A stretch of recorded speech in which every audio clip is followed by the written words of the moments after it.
In June of 1972, a woman appeared in Cedars-Sinai Hospital in nothing but a white, blood-covered gown.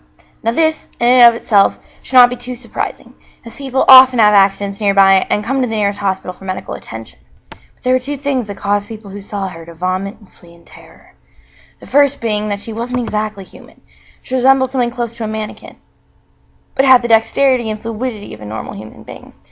Her face was as flawless as a mannequin's, devoid of eyebrows and smeared in makeup. She had a kitten clenched between her teeth, her jaws clamped so unnaturally tightly around it, to the point where no teeth could be seen. The blood was still squirting out over her gown and onto the floor. Then she pulled it out of her mouth, tossed it aside, and collapsed. From the moment she stepped through the entrance to when she was taken into a hospital room and cleaned up, before being prepped for sedation, she was completely calm, expressionless, and motionless. The doctors thought it best to restrain her until the authorities could arrive, and she did not protest. They were unable to get any kind of response from her, and most staff members felt too uncomfortable to look directly at her for more than a few seconds. But the second the staff tried to sedate her, she fought back with extreme force. Two members of the staff had to hold her down as her body rose up on the bed with the same blank expression. She turned her emotionless eyes toward the male doctor and did something unusual. She smiled.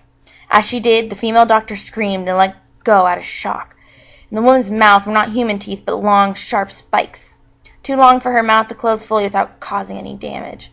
The male doctor stared back at her for a moment before asking, "What in the hell are you?" She cracked her neck down to her shoulder to observe him, still smiling.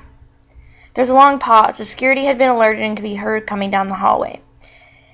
As he heard them, she darted forward, sinking her teeth into the front of his throat, ripping out his jugular, and letting him fall to the floor, gasping for air as he choked on his own blood. She stood up and leaned over him, her face coming dangerously close to his as the life faded from his eyes. She leaned closer and whispered in his ear, "I am God." The doctor's eyes filled with fear as he watched her calmly walk away to greet the security men. His last ever sight would be watching her feast on them one by one. The female doctor who survived the incident named her the Expressionless. There was never a sighting of her again.